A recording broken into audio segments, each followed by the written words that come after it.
All right. We got you a Dr. Bum. Dr. Bum. We're gonna start this episode off with a live review. We're not live, but a review. Review. Yeah. A real-time review. Should we get a Dr. Pepper Zero so you can side by side? Compare. I feel like that would probably make for not a great review. Yeah. It's pretty good. I like them. So have you had the Bum energy drinks before? Have you tried the Dr. Bum before? No, I have not. What do you think? It's pretty good. I mean, it's not Dr. Pepper, but out of 10, I would say 6.5. 6.5. Okay. Have you had it, the Dr. Bum? I really have. Oh, you don't drink energy drinks. I really don't. Yeah. Only time I drink diet sodas is usually like I get a sweet tooth at night and I don't want to drink an energy drink. No, I'm with you on that. Yeah. I will. An A&W zero sugar is a nightcapper for me a lot. Yeah. Yep. Yeah. I think they did better with their root beer ones than they did with the Dr. Bums. I talked to Alfonso on Friday and he was saying the same thing. Yeah. This is just me personally. I get it, but yeah. Well, it's been a long day, so we should pour a drink. Yeah, let's start off with that. Then we'll do introductions. There we go. All right. Cody brought some scotch. Oh, nice. I brought this because I didn't know he was bringing scotch. I don't know. You told me I like the Dimple Pinch. Have you had it before? Mm-hmm. Well, honestly, I really want to try it. We're going to crack that open. All right, have at it, man. Let's do it.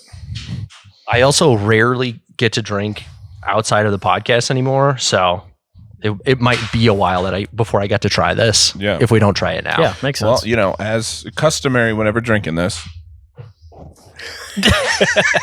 give you a little Dimple Pinch there, buddy. This is all new to me. I've never had it before. Yeah, they do that at the bar if you order one. Can I get a Dimple Pinch? And then they. Not really. Well, maybe. I don't know. I've never been to Scotland. You just started a tradition. Yeah. Probably. It's what they do in Scotland. You got to talk about it like it already is a thing. Yeah. So. Yeah. The Dimple Pinch. Right. That sounded more Irish, but we'll go for it.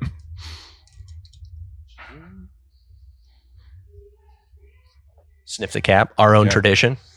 Smells good. You smelled the cap before? I there have. You go. Yeah, tradition for you as well. Yeah. Yeah, I bought it for a friend and I really enjoyed it. So. Yeah. It's a cool bottle too. Yes. I'm not sure how to hold it. Dude, there's some other ones like that. What's the Irish whiskey one that we like? The Sexton. Sexton with its like this super squatty bottle is hard to pour. It is hard to get it out. Get your knuckles grippy. Yeah, it will. Yeah, you get your knuckles all whiskey.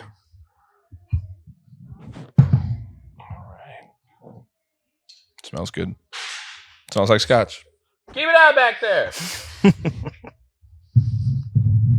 Get this bottle out of here. Get that trash. What is it? What even is it? It's a 16-year bourbon. That's a 15-year though. Yeah, 15. I like it. It's a blended one, right? Yes, I believe so. Yeah, I think it's blended.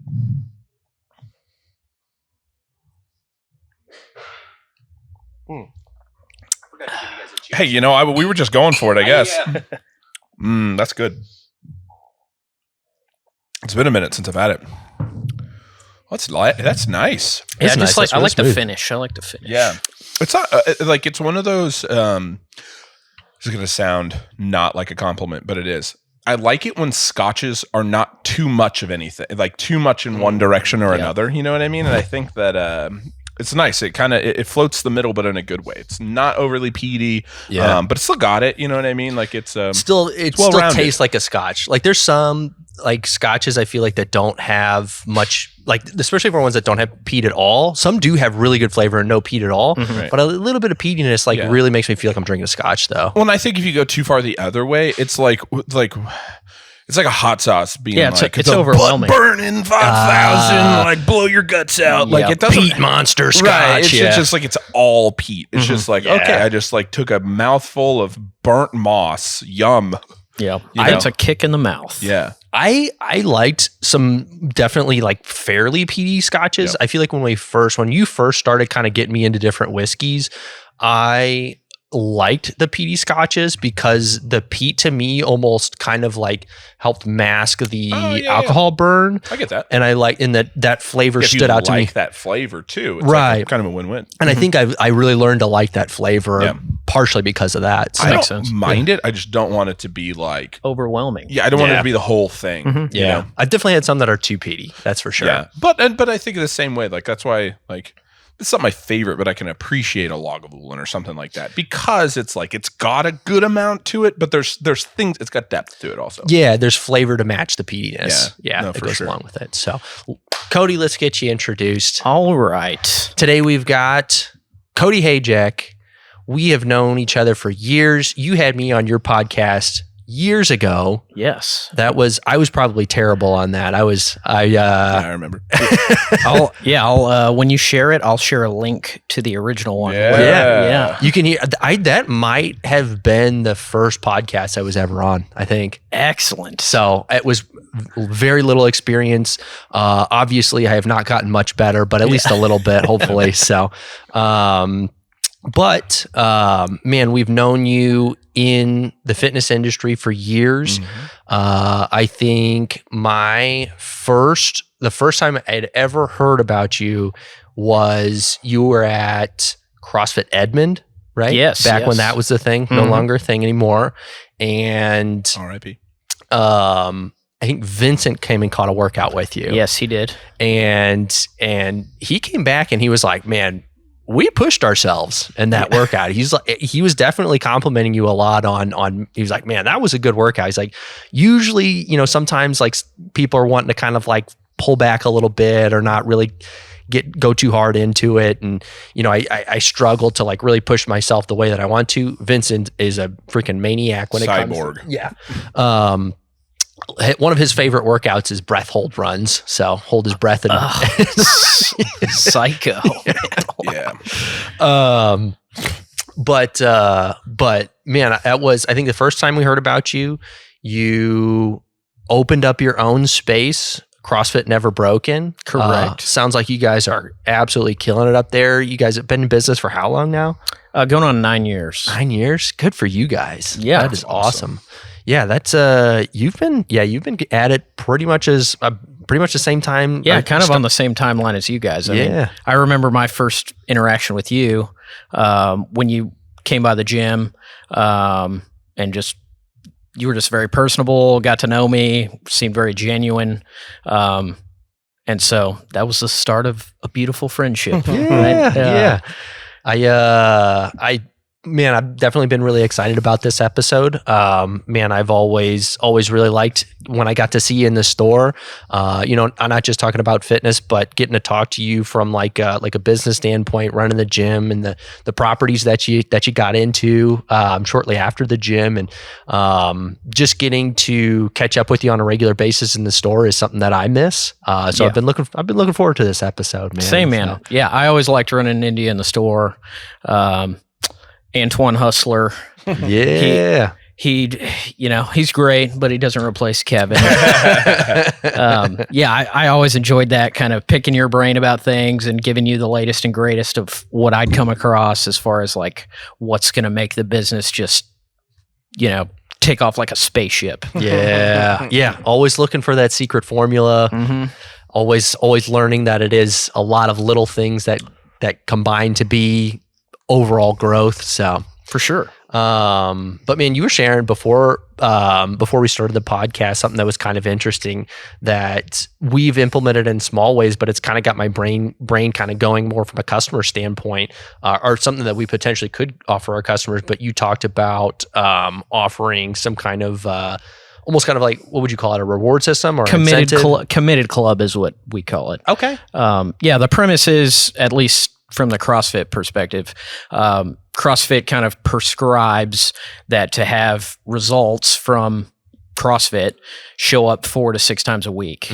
So we have a program where if you show up at least 4 times a week for the month, you get 16 classes, you win basically a committed club award. So the first month, you get like a water bottle and a sticker, and you would not believe how excited and crazy people are to get a sticker. And we've already seen it increase the daily class attendance and things like that. And then people like, well, how many classes am I at? How many more do I need? Am I going to make it? Like, I have to come 6 days this week to make it. And I'm like, so you're going to do it or? Yeah. It's up to you. Yeah. I feel like the key to those things too is like, you don't make the sticker, like you can't buy it. There's no other way to earn it. You have to do this to be able to get it. So one thing that actually comes to my head, we do a featured athlete once a week on our Triad page, and it's, someone that's posted on social media wearing a Triad shirt, doing something cool, working out in the gym,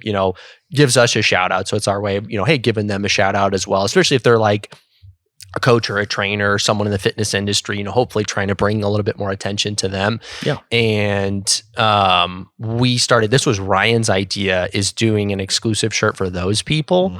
So we've had it for years now where it's an athlete shirt and the A is a triangle. And the only way to get that shirt is by being posted as the athlete of the week. You can't buy it. You can't bribe us. You can't, at least I can't be bribed. Yeah. Maybe I could be, but yeah, like I literally don't have one. Yeah, I don't have one either. Yeah.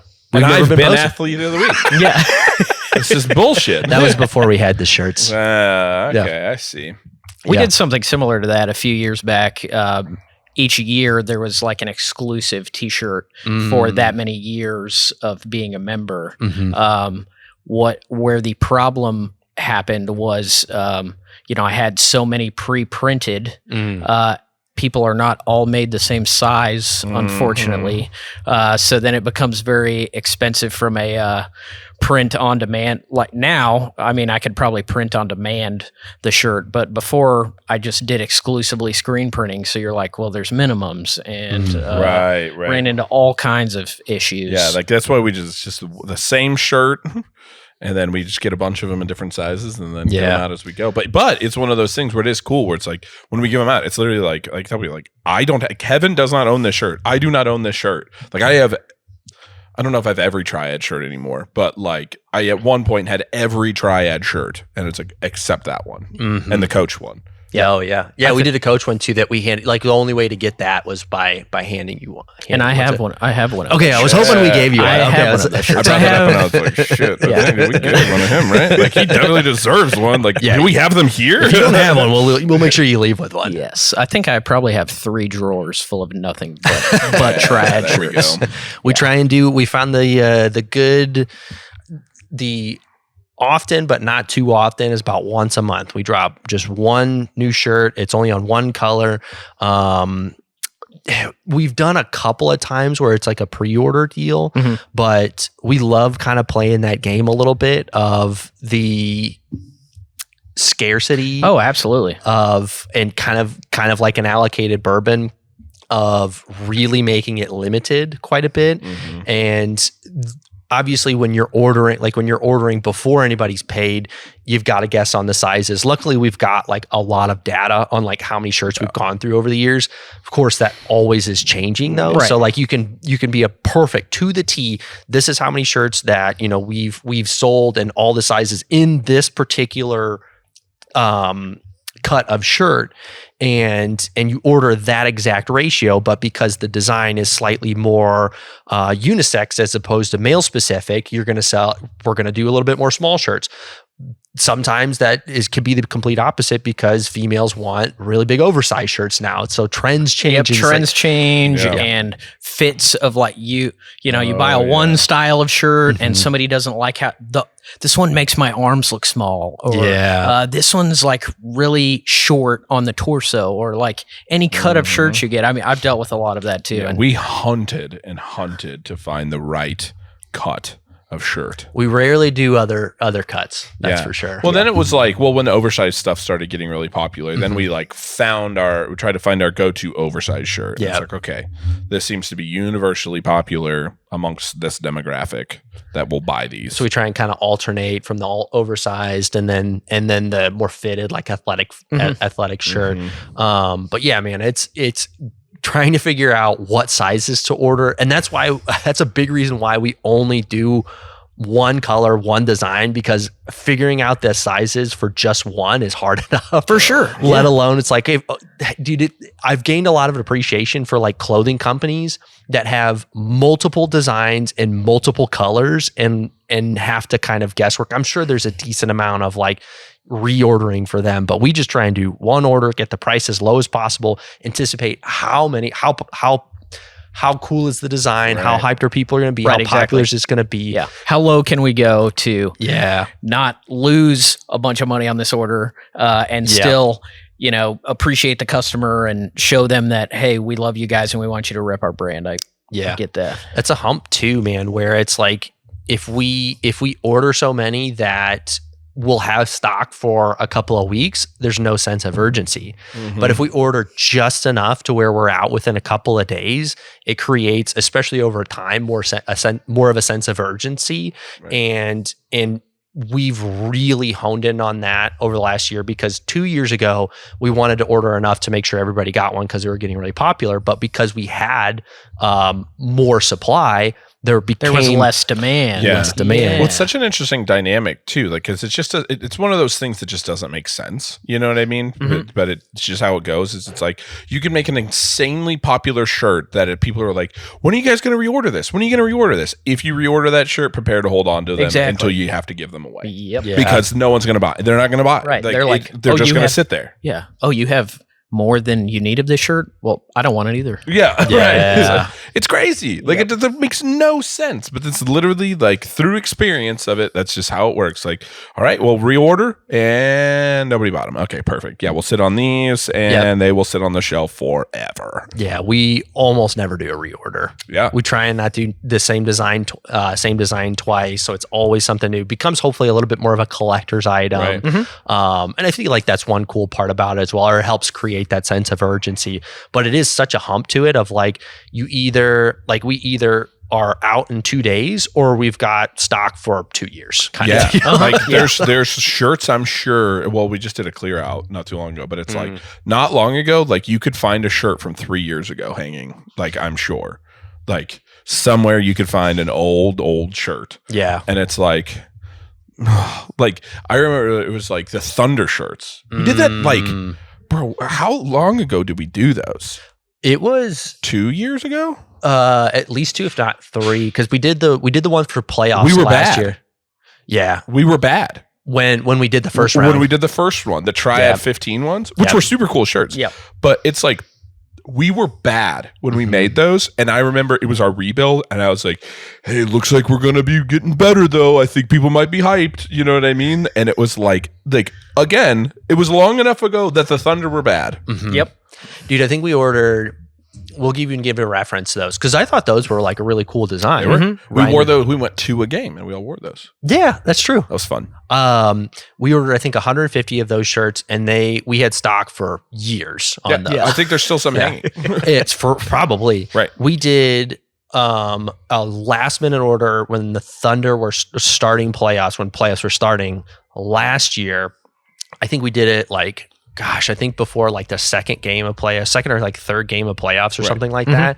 Released 300 shirts, gone in a good luck finding. they're gone in a day. Yeah. Just crazy. It was timing of it. Right. The fact that I wore that shirt the other day. And I think the fact that they were popular in the first place let everybody know I need to get one now or they're going to be gone. Yeah. So, yeah. That scarcity in action right and there. The timing on both of those two with the first shirt was we typically compared to all of the shirts that we had around that time, we had extra stock. So there wasn't as much of a rush to come get one because the idea was we would probably have them for a bit. Where when we released them last year, we had done a really good job of like, we've only got, shirts for maybe a week and then they're going to be gone. Yep. So we created hopefully that like sense of urgency. When we released them, everybody already knew if I want this shirt, I need to get it now. Yeah. So we deal with the same thing when it comes to really any sign up for like an event or a seminar or a challenge. You open it up and if the window's too big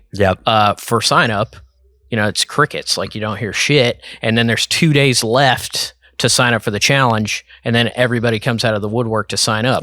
Or it's a day post sign up and they're like, what? I didn't get to sign up. And I'm like, you had 2 weeks to sign up. And I'm like, but I'll add you. Good. Yeah. You're in. Right. There's no real reason for the cutoff other than to just like give people a date to like, you just got to do it by then because otherwise you'll push it off forever. Right. So, Exactly.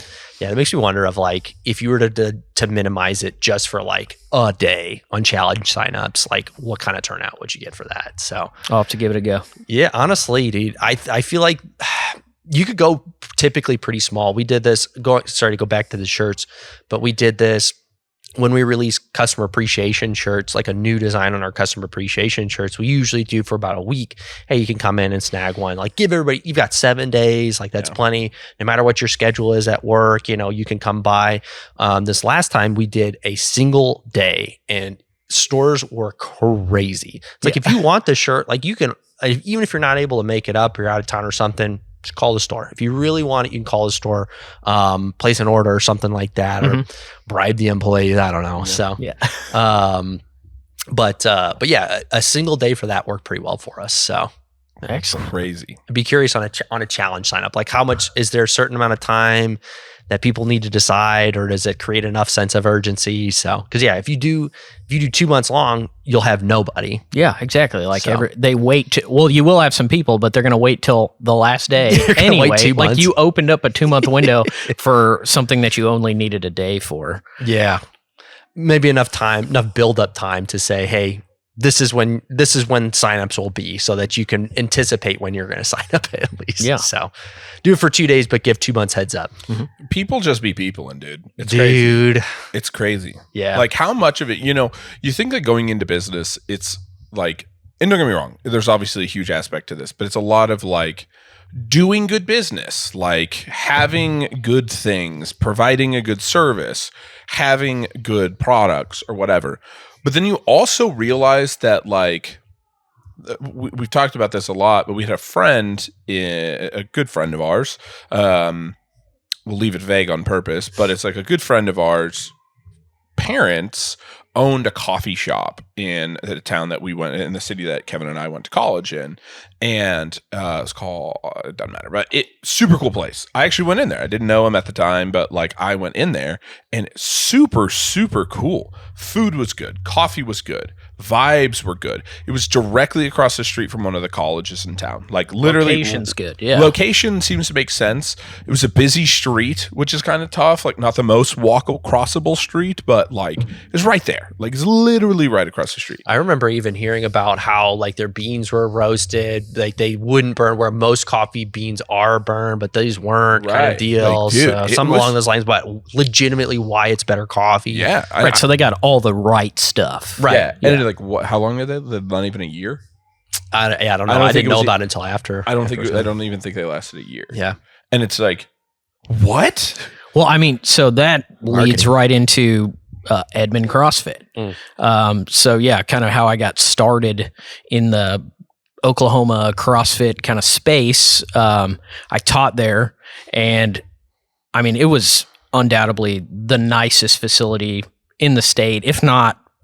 I don't know. It probably could have competed nationally. They Dude, had, it was a immaculate. The yeah, weights, 10,000 square feet. Yeah. I mean, just like primo equipment, everything you could ask for, Alico bars, Rogue everything, like just cream of the crop equipment. You Beautiful couldn't take a place. picture in there and it not look immaculate. Yes. Yeah.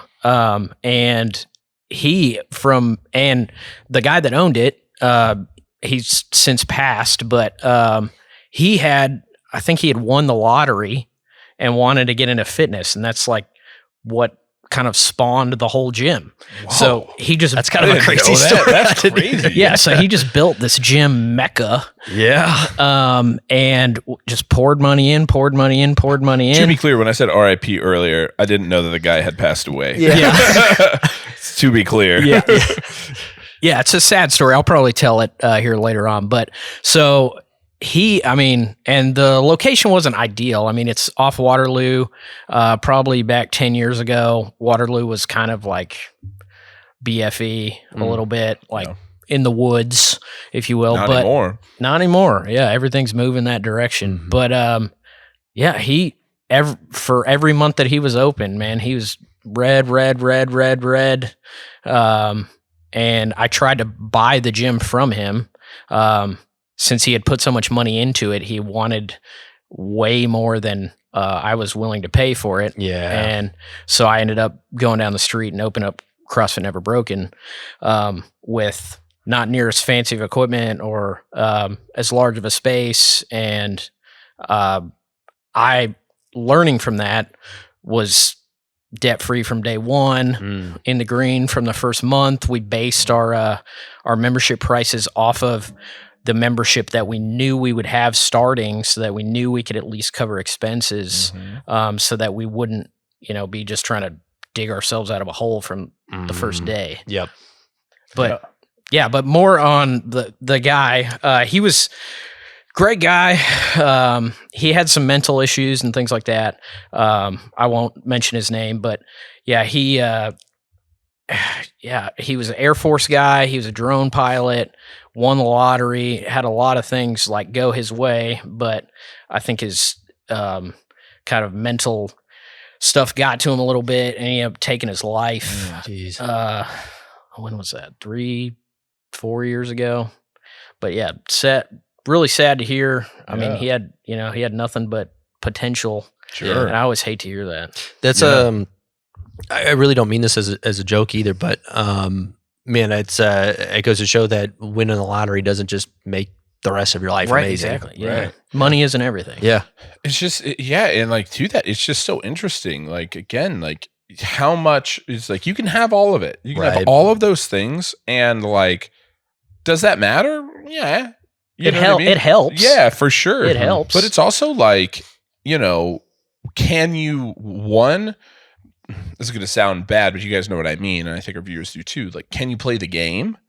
Like, can you play the human psychology alongside of it? Yep. Can you find reasons to make people want to come into your doors? Because that's the thing, is it's like, it's not about what you have. It's like, in a lot of cases, it's how long can you hold your breath until the word gets out enough. You know what I mean? And it's like, and you have to find a whole bunch of ways to make sure that, because the word gets out. Right, exactly. And so it's, it's a testament to you guys on what you did, like staying in the green from like day one. Like, that's incredible. Cause it's like, again, our friends, like family's coffee shop, it's like, nobody knew about them. Nobody knew who they were. And it's like, and again, you can't, and I think we know this too, but it's like, you can't just throw money at marketing either. Like, you have to be so strategic. Like,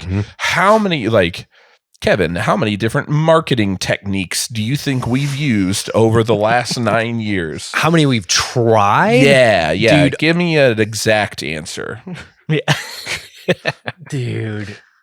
Plus or minus 1,000. Dude, I was gonna say, like, in a very legit, trying to like not sound ridiculous, but 800. Yeah, right. Yeah. Like we've done everything from, your more like traditional, this is back when social media marketing really was becoming a thing, and sounding ancient saying that right now, but like, like I remember we hired somebody to help with social media for a while, and like that was great. And I feel like we learned a lot, and but then it's also like we've done everything, things we're proud of and things we're not proud. We didn't do anything like illegal. Well, I don't know if it's illegal, but but I mean, like things we wouldn't necessarily do today, like we did then to survive. And the example I'm using, so we don't think like we held anybody hostage, was like car flyering in gym parking lots and stuff. It's like, we wouldn't do that today. No. You know what I mean? Because it's like that. I hate that. Like, it's not how we're like, I don't want to be marketed. It creates an image for the brand. Right. But it's like, but we were brand wouldn't have been here if we wouldn't have done that. Right. Exactly. It's kind of like, this is a swallow our pride moment. And like we're going to go out in the rain and it doesn't matter. We're going to flyer this parking lot because please God, somebody come in. Yeah. Oh yeah, dude. I mean, it's like, it's not always about what you want. It's about what's required. Oh yeah. Because we all want so much. We want success. We're chasing success. And sometimes it requires you to do the things that you said you would never do for marketing. We will never do flyers. And then, that's when you're going to get that's when you're going to get in a position do you where want you're to stay in business? Right. Well, and I think it's so funny too, because I feel like there's people who are like this and people who are not like this. We were definitely in the we be like this category of this, was like, and I think we're like fine to say it now because we were steered straight real quick of like just the hubris we had of going into business of like, oh, we've got the best this, we're going to have the best that. People are going to come to us because we're the best. And like, don't get me wrong, like I still genuinely think we're the best because of all the effort and things that we put into that. And that's all great. And that matters, especially now that matters. But like, I think I remember us having a conversation. It was like me, I know it was Vincent for sure, but I think everybody might have been there. And I'm sure this conversation had multiple times of, we could open a freaking car lot, brother. It wouldn't matter. You know what we don't know a damn thing about? Selling cars. All the nuances, man. Right, exactly. And it was like, bro, we went from living in a supplement store to opening a supplement store, and we didn't know shit. Yeah, And so it's very interesting because I do feel like there's part of that too, where like, bro, if I'd have told you, while everything was getting designed and the ideas of Triad were being made, that we would be, before we knew it, like, how many people can live in this house? And we're going to be gym parking lot car flyering. Dude, I was going to say, I'm pretty sure in our first few years, I was like, fuck my pride. Because amen to this whole conversation, we very much had to learn that lesson the hard way. Right. We had great products. We had a lot of the brands that we still recommend in store, still a key element to us. We didn't have as many products, but the store was a great store. Right. Yeah, absolutely. Yeah, you had a good location. Our go-to brands as far as quality goes, things that we recommend in store, Core Nutritionals, Define Nutrition, First Form. We had all those brands when we opened up at competitive prices, as competitive as they are today. We were as knowledgeable as we are now. We're as knowledgeable as we are today. We had in supplements. Customer service was just as good, if potentially not better, because you had people that had ownership in the company, so like legitimate, like a little bit more incentive, literal like food on the table, please. Right. And all the like main key elements that are, like you said, are still key elements today and very important today, but we didn't have the marketing and we had to learn, no matter how cool of a place that you have to be good and really figure out marketing. You cannot just throw dollars at it. You'll go broke quick. And I still believe the most powerful tool is word of mouth for businesses like us. I mean, if you create just a phenomenal experience that somebody leaves your place and they're just like, holy shit, that dude cared about me. He really wanted me to get better. They're going to go tell someone, and then that person's going to come in, and if you give them the same experience, you've just replicated 2 into 4 and 4 into, and it just multiplies from there. And it just takes a long time. Oh, no, absolutely. It took so much longer than I thought as well. And I think, it's ways to find... It's very hard to do that when you don't have anybody coming in the doors. So you have to go. You got to go out and get them. You got to go out and get them. When we have car flyer, and then when we finally get one, and it takes a little bit of time to turn 1 into 2, and it's just like, hey, we got a lot more bills than this pace is going to be able to support. So I was going to say, I definitely swallowed my pride for a long time. I'm pretty sure. Dude, if I had to guess, I probably did about 20,000 cars with flyers. Hell yeah. Dude, that's work, baby. Oh yeah, man. I hit the pavement. Dude, you do a lot of cars in an hour. So yeah. Oh yeah. Right. You can piss a lot of people off in an hour. Hey, how many people still refuse to come to us because their car got fired? Wouldn't matter. We wouldn't be here without it. Be here. They at least know about Triad. Or prior, they did not. Nobody fucking knew. I'm about not it. fucking going. I think absolutely one of the best things you did was come out to the gyms and speak to the owners. Yep. Right, because we are kind of a microphone to our little ecosystem of people, and I had a good experience with you. So anytime anybody had a supplement question, I'm like, you're in luck. I know this guy, Kevin, over at Triad. You should go check him out. And that's thank you for that, by the way. Yeah, because that is man. like a absolute massive help for us. You know what I mean? That like, paired with the car flyering, man. Without you, dude, we would have not made it, man. Car flyering alone wasn't paying the bills. Yep. It was 50%. There's nothing better than being at a sample event and having like the owner of the gym be like one of the things that we always say is like, you know, and it takes a lot of time, and, you know, like we're very thankful that, you know, gyms and gym owners and yourself, you know, feel this way towards us.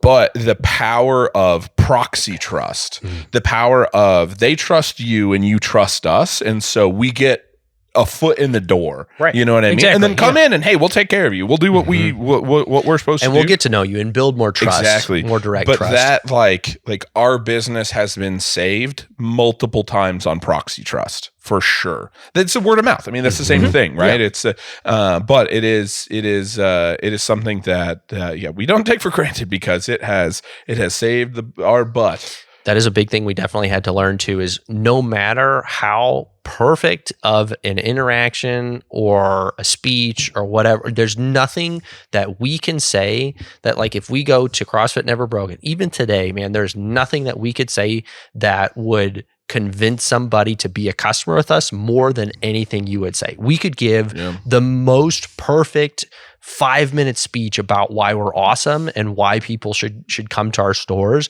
But if you're like, hey guys, I like these guys over here, you should go shop with them, that would beat us. That tenfold. would be enough. Yeah, that would be tenfold. as powerful or more. Yeah. Right. But man, you're really bringing up a lot of memories now. Yeah. He's outside right now in his head, just flying cars, dude. Dude, I mean, okay, yeah. So I'll be a little more transparent on that. We were in green day one. Yeah. Because I suffered a lot for the first 3 years that we were open. I was taking home $700 a month. Hey, listen, a rich guy over here. Yeah, I know, man. Yeah. The business was taking $700 from me when I was. Yeah, I mean, everybody put in their donations. Yeah, I was paying $8 an hour when I first started. But it was rough. I mean, like, I had to earn every bit of that. Taught all the classes. Pretty much lived at the gym. Yeah. Had a hammock that I hung across the rig that I'd sleep in between classes. People wonder why we have a couch in the back of Quail Springs. That's a Goodwill couch to get great for naps. Yeah, it was to survive. So even going in with a lot of experience, it's still a grind. Oh, absolutely. It's an endurance race, no matter how you slice it, man. Yeah. I mean, I heard it put this way, like you overestimate what you can do in a day and you underestimate what you can do in a year. And I find that's very true, because, you know, I have like a really productive day, but I still underperformed what I thought I could. And then I look back a year later and I'm like, holy shit, look at all that stuff I did. Right. I've heard that before and I like that quote a lot. Question for you. So kind of diving into I'd say probably some of the nuances. How much you take home now? That's not what you were going to ask? Oh, my bad. Diving in, I think the biggest difference is where we could even sit here today and say, and then look at all the stuff that we learned on what it takes to run a supplement store and be like, and potentially apply some strategies to another business like a car lot. Yep. I think we would be a little bit smarter, but we've also gained an appreciation for there's so many nuances with, like, you can apply some strategies and some strategies that do legitimately even work for some other across all businesses. Right. Or work across others, or even for other car lots. But if you don't do them correctly, like if I were, like, I'm sitting here, you know, going back to the shirts again, I am. We get it, Kevin. You sell shirts. Look at him. He's wearing one now. It's such a. There's so many nuances to it. Like I've been talking about shirts ad nauseum now, but I've still only explained about 10% of what it's taken to actually make shirts a successful marketing aspect for Triad. Well, it's like what's something that we always talk about is like, we have, and I totally understand why, but the things we hear a lot is like, oh, you guys should have a smoothie shop, or you guys should have things that make logical sense, right? Yep. Things that 1,000% make logical sense. And for us, though, is we don't look at it as an addition to the business. We look at it as another business that we don't know how to run. And like, we feel like we're just now getting good at running the supplement stores. I am 1,000% with you on that. You got to keep the one thing, the one thing. Right. Just focus on that, because the best supplement store you can. And like, yeah, maybe one day, like people are like, you should have a smoothie shop within it. And I'm just like, I just don't know, man. Like that seems like a whole nother business inside of the business we currently have. And that sounds terrifying. That's not an easy money grab. That is another business. Yeah. That we know nothing about. Right. We've made those mistakes. I mean, we tried to add a boot camp. We tried to add a weightlifting club. We tried, we've tried those things. They make logical sense. Yeah, exactly. And they bring in a little revenue, but then that dilutes the quality of the CrossFit. You can't focus on the main thing. So then that gets a little diluted. So then you start losing there, and you're like, now we have 2 sinking ships instead of 1. Like, what the fuck? Why don't we just go back to CrossFit? Let's just do CrossFit. Right. Focus on being the best at one thing. Yeah. Right. Yeah. And I've even heard like ultra successful people talk about this as like becoming ultra successful in one thing until the point where it's like it doesn't need you anymore, and then look at it as another business. And it's like we're not even anywhere close to that, man. I don't feel like we're dominating how we could be dominating as a supplement store, not nearly as a brand how I think we could, or what our overall potential is.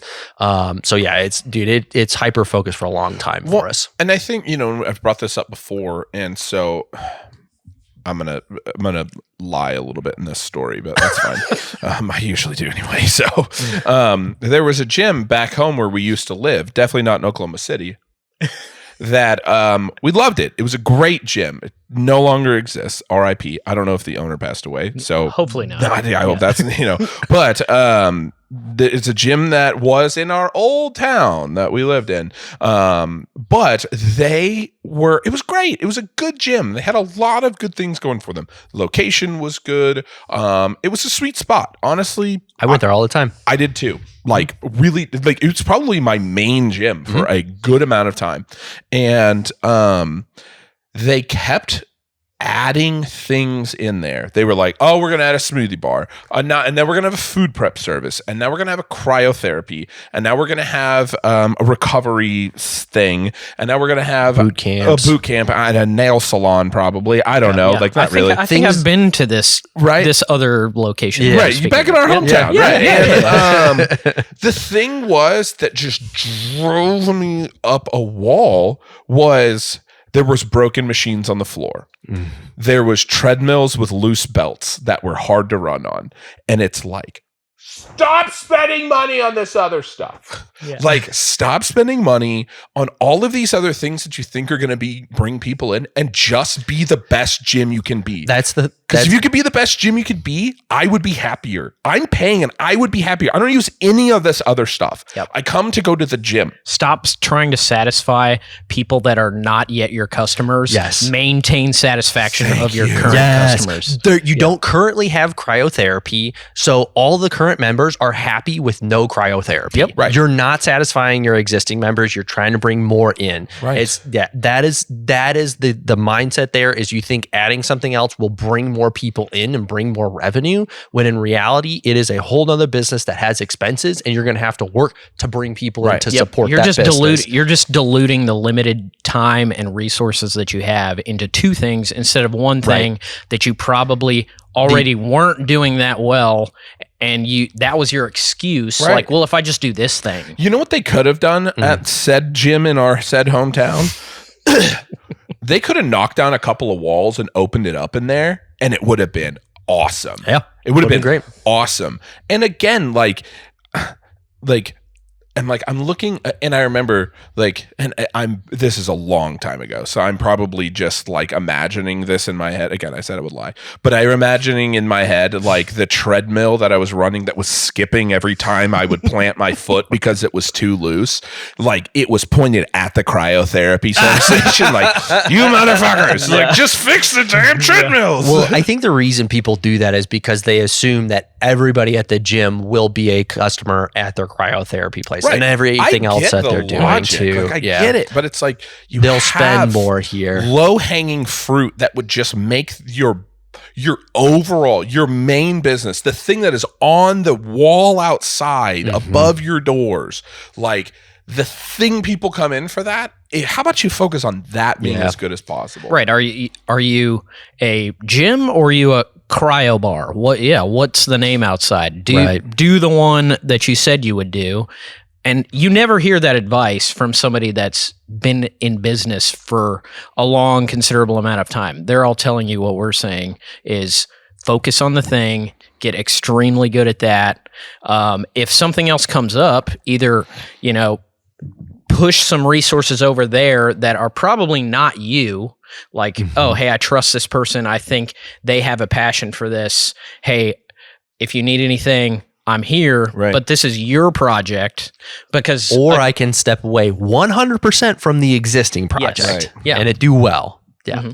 It's not, because if you have to step away at all, you got to assume that it's going to drop at least a little bit if you're not around, if you are currently stepping away. Right. Which, when I stopped coaching as much, I definitely, I saw that because I was the coach. I was the guy. I was the business. Yeah. And so I had to adjust for that and teach my staff and pour into them and make them as good or better than me at coaching. Yeah. Because otherwise, they're like, well, Cody's not coaching, so I don't want to go here anymore. Mm. So that's one really interesting thing that you've done because you work another full-time job, right? Yeah. Where are you working now, if you don't mind me asking? Lindy Cryogenics. And that's, how long have you been there?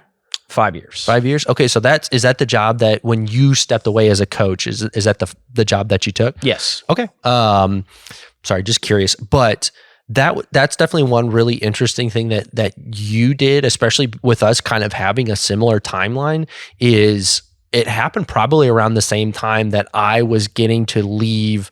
I was working at Fitness 19 as a front desk worker and training clients in the mornings, and Triad in the afternoons, and then Flyer and cars in the evening. And I got to leave Fitness 19 and put all of my time into Triad, and I was really excited about that. And still to this day, that's where all of my time goes. Yes. And it teeters back and forth on how much the business really depends on me. We've definitely had times where it's like, if I step away for an hour, it's going to burn down. Where especially at a time where I was still in store and I was working, I was putting a lot of time and effort in on the back end and building the team and building more strategies and more systems and more marketing. You were stepping away, which was really interesting. And you, to this day, have a successful business 5 years later, man. Walk me through like the thought process on that and what that looked like for you, because that is not something I have done. Yeah, so it was a difficult decision, and it was mainly because I realized that I've just been a really good like technician. Like I'm good at the day-to-day. I'm good at like just jumping and handling whatever I need to, and I was not a very good manager. I was not good at managing people. So I took the job basically because it would force me into a position where the business would fail, or I would become better as a manager. Okay.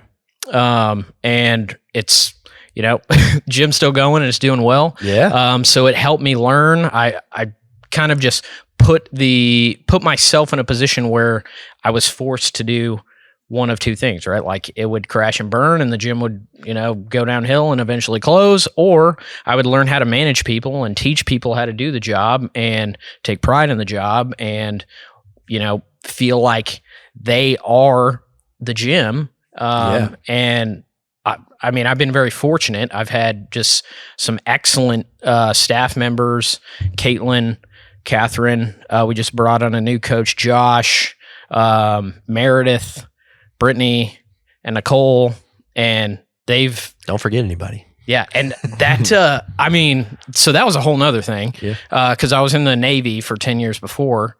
So any management experience that I did have, I was on Submarines, so it was all dudes. Oh, shit. So I had like one style of communication, and it was just like, you're a fucking idiot, do this better. Okay? Very blunt. Yeah, try that on a girl, not super effective. Yeah.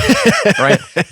So that took some adjusting, and it took me learning some more empathy. It took me communicating in a different way, and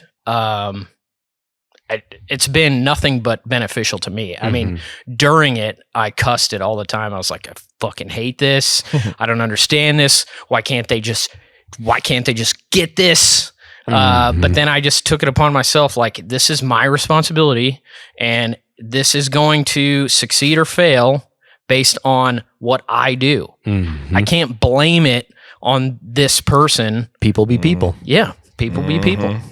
And now I love it, because once I learned how to communicate and love languages and all these other techniques, I was just like, well, this is great. If I communicate correctly with these people, they meet or exceed my expectations every single time.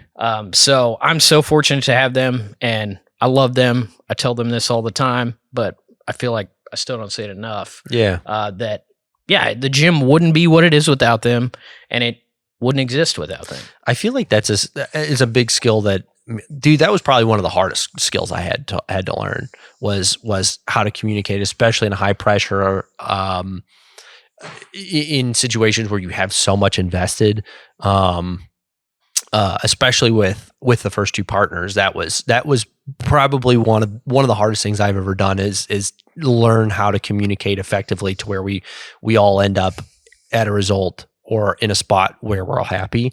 And I have also learned that that is a skill that I lose very quickly, that I constantly have to practice that. Yes. Yeah. That it's, dude, if I go 2 days I'll even come in on Mondays sometimes where I got the weekend where I didn't have to,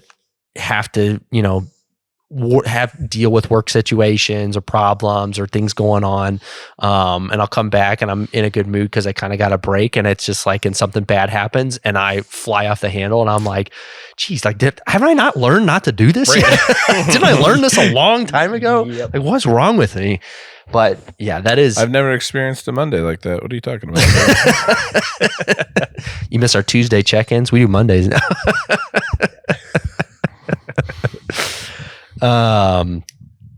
But yeah, that is learning to communicate. That and marketing, man, were probably the two biggest things that really made a big difference for us. Well, especially like, because that's the thing is, as you grow, you have to get better at both. Yeah. Right? Because you're going to have new people, new dynamics, new like love languages of people, of what they need, like new ways of like communicating, like how they're all going to interact and the dynamic between them, like how to handle all those kind of situations. And there's just going to be more of them, and then handling people who handle situations. And then it's like the same thing on the marketing side. It's like, okay, well, like, hey, we've gotten really good at marketing to this demographic, but turns out that demographic is like 3% of the entirety of like the market. And we've maxed that out. Yeah, maybe we got to figure out how to market to everybody else now too. And it's like, okay, well, that's tough. Like, man, going back to the marketing a little bit, and just kind of the nuances overall. Have you hired any marketing agencies or anybody to do any marketing for you? Yes, I have. With not much success on a like direct like media response to like show up at my door. Again, I've had more actions. Yeah, I've had more success kind kind of beating the streets and getting the word out to my current membership. Like, hey, who do you know that we could help? Hey, it's Bring a Friend Week. Who do you know that this would benefit? Drag their ass in here. They'll have one experience. It'll be great. And then they'll hang around for a while. So that's where we've seen most of our stuff is mostly referrals. We had, the girl, she did a great job with the marketing and with the page and gained followers for us and, expanded our reach some, but we just, we didn't see really any direct correlation between the following that we had on the page and people showing up at the door. A little more popularity, not so much revenue generating. Exactly. Yeah. Exactly. So yeah, I mean, that's one area that I don't have figured out at all. Like I said, well, it sounds like you personally might have kind of figured out. Yeah, we have some guerrilla tactics that I call it like guerrilla marketing tactics that seem to work because, like Edmond is not a huge town. It's easy to get around. It's easy to go talk to people. Like it's easy for me to get out of my comfort zone and be like, hey, who are you? What are you about? You want to come to my gym? You want to try this out? You want to get fit? And sometimes it works, sometimes it doesn't. But you're limited to just what you can do. Right. So I was going to say that as well. As we have hired some people to do marketing for us in the past, and I think it's just difficult for an outsider to understand what it takes to genuinely get people in the door. Like we've got our guy that handles most of our marketing is Ryan. Yep. Right. And he started in the store, knows what it's like to take customers, did that for 2 years, and slowly worked his way into marketing. And he works with me multiple times a week. And we're still at the point where he's really, really done well with making good quality content. And I think there's still a learning curve, and there is for me as well, but there's somewhat of a learning curve to like, what does it take to actually get people in the door? Yeah, and I think a lot of it is just speaking to the pain point of the people that you're trying to acquire. The little success that I have had when we did run ads or we did some social media thing, it was all about like how you were talking to them and what you were saying. Like they had to hear it and be like, that's me. I need that. Yep. And that's a really hard thing to do. But I think you're smart to have somebody that's worked the floor, spoken to a lot of people, because then they know what the customer's pain points are. They know what these people are struggling with, whether it's weight loss, whether it's performance, whether it's aging, whatever the pain might be. If you can speak to that in a way that they're like, that's me, then odds are they're going to at least come talk to you and try to learn a little more about you. Yeah. I feel like it's interesting because I feel like a lot of ours too has also with like popularity growth that we've had. And I think this is something that like for you guys as well, but is like part of ours too is like being part of our community.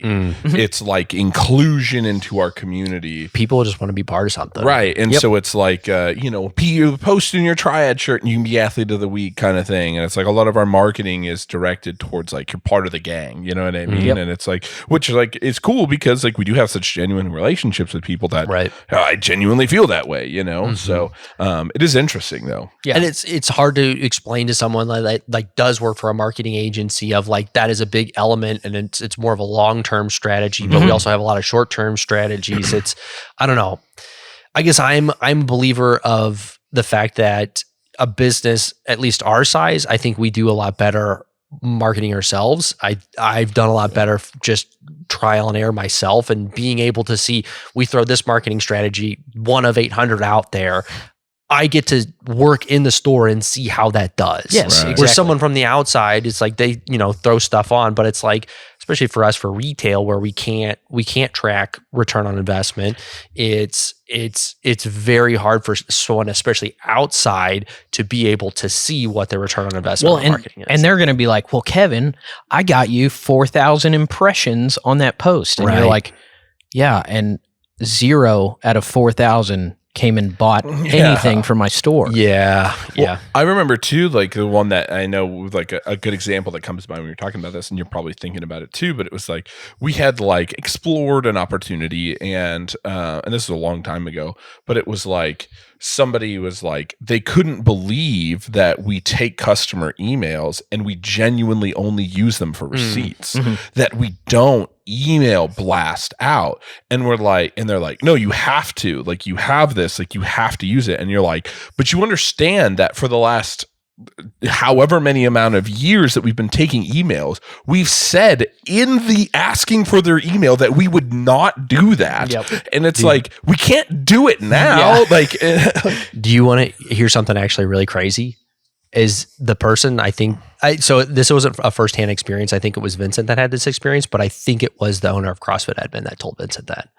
Oh, I believe that. Yeah. Because he had a propensity to be very paranoid. And so he probably, maybe even not from a marketing perspective that you were going to spam him, but the fact that you had his email, then somehow you could access, particulars about his life or something like that. Those are very fun. Like we've had customers at times a little more paranoid when we'd be like, hey, like, and what's a good email? I always say, like, what's a good email? It's always just receipts, I'm not going to bug you with anything. What do you need that for? Are you going to sell it? Yeah. Yeah, that's actually where we make most of our money. Right, exactly. Is selling your AOL account email. We're actually an email business. Yeah. I don't know if you know this that. is all This is just a front. Yeah. This is all a front. You press on that, you grab a pre-workout and it's just a cardboard cutout. Everything. You come, I'm a cardboard cutout. Yeah. Everything is a lie. Fine, I'll say it. The gym that had all the stupid crap that kept adding stuff and wouldn't fix their crap, CrossFit Never Broken, dude. Yeah.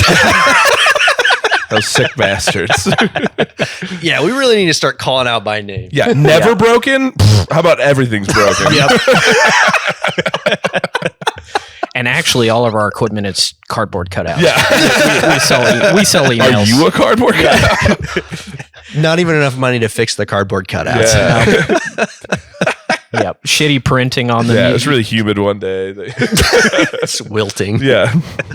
I'm going to do another scotch of this scotch. That's very good. You guys scotch want some? of scotch, Yeah, huh? let's scotch of scotch. I'll do a scotchy scotch.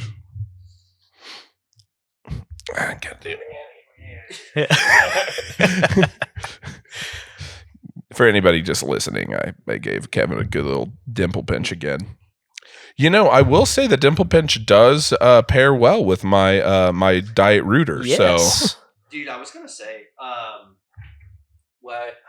last year I went to North Carolina to visit our partners at Core Nutritionals and got to hang out with Doug and Patrick and got to do a podcast with them. And they were really big. They're big cigar guys. So like we went out on their, out front of their building and smoked cigars on their podcast. And they all paired it with like sodas and like different energy drinks. They were real big on pairing like a carbonated drink with a cigar. So yeah. Doug dimple pinch and A&W zero sugar. A&W. Chef's kiss. I can't remember the cigar. They gave me one and I'm terrible with cigar names, but I did, I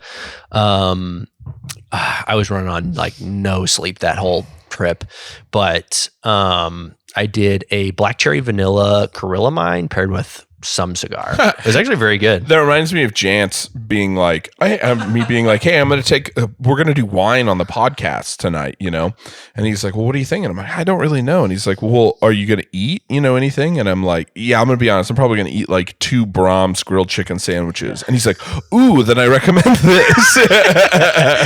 Go-to bottle. Yeah. He has that question thinking it's going to be like steak or fish. Yeah, right. Like something but he was just as excited to make my pairing with my Brahms grilled chicky. Grilled chicken sandwich. Yeah.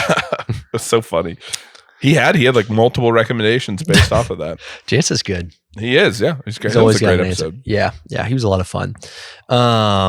So you spent 10 years in the Navy on, how much of that were you on submarines? Okay, I didn't know that. Yeah. Yeah, so I was on the SSGN 729, which was Oh, yeah. I know. Yeah, it's a guided missile submarine out of Kings Bay, Georgia. I was there for 4.5 years, and that's actually how I ended up in Oklahoma. I did a tour here as a recruiter and a SEAL scout for my last 3 years. But yeah, the sub, I mean, it's exactly what you would expect. A bunch of dudes in a pressurized can talking about how much they're going to get laid when they get back to land. When they get above sea level. Yeah. And just lots of dick jokes. Yep. If you want to know what life was like, watch Down Periscope. It's the most accurate Nice. submarine movie that there is. It's a ridiculous movie because it's a ridiculous lifestyle. Yeah. I actually can't imagine. No, You know what I that's mean? crazy. Yeah, is there Would I fit? Yes, No, that's absolutely. good. we had a Naval Academy grad. He was 6'7". Whoa. He made, I don't know why he's volunteered for submarine service, but fucker had dings all over his head from just trying to walk around, head bent down. I was built for submarines, man. I'm small, compact, fit in tight spaces. I'm good to go. Yeah, should you get your own room and everything in there? Fuck no. You don't? No. Oh, you got a room, like a roommate or something? We Or got is it 9-man berthing. So you got 9 dudes, three bunks, 3 bunks, 3 bunks. Your living space is literally like what's under your bed. So you have, this much space, the size of a single mattress, and that's where all your shit goes. How long are you down there for? Longest I was submerged without surfacing was 96 days. Holy shit. How do they feed you? So we ran out of food. That's why we had to surface. Yeah. So we were forward deployed, doing some shit and hanging out there. And What were you doing exactly? I cannot tell you. But yeah, so we have all the oxygen we could ever need because we make it. It's on nuclear power, so it can run for 20 years. And yeah, really, you're only limited by food because we make our own water. So we are kind of the limiting factor because you got to feed us.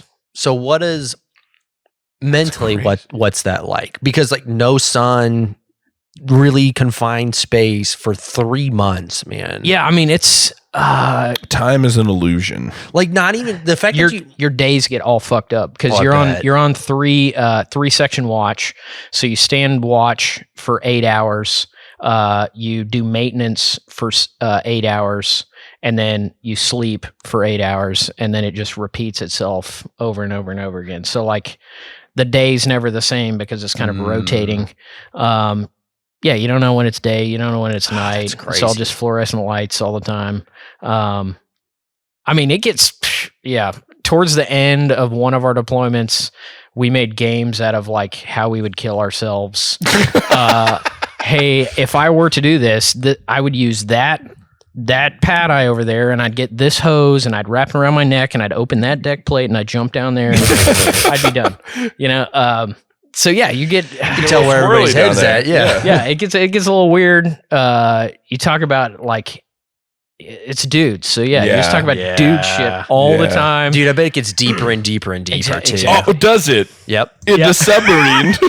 I bet.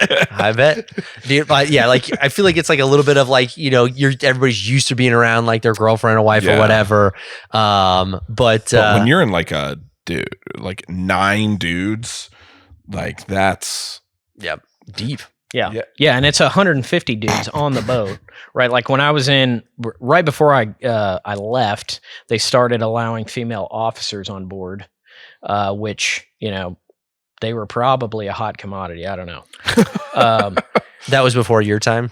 So right as I was about to leave the ship, they got our first female officer, and so I mean, you can just imagine 149 dudes. That's how much a submarine. One female officer.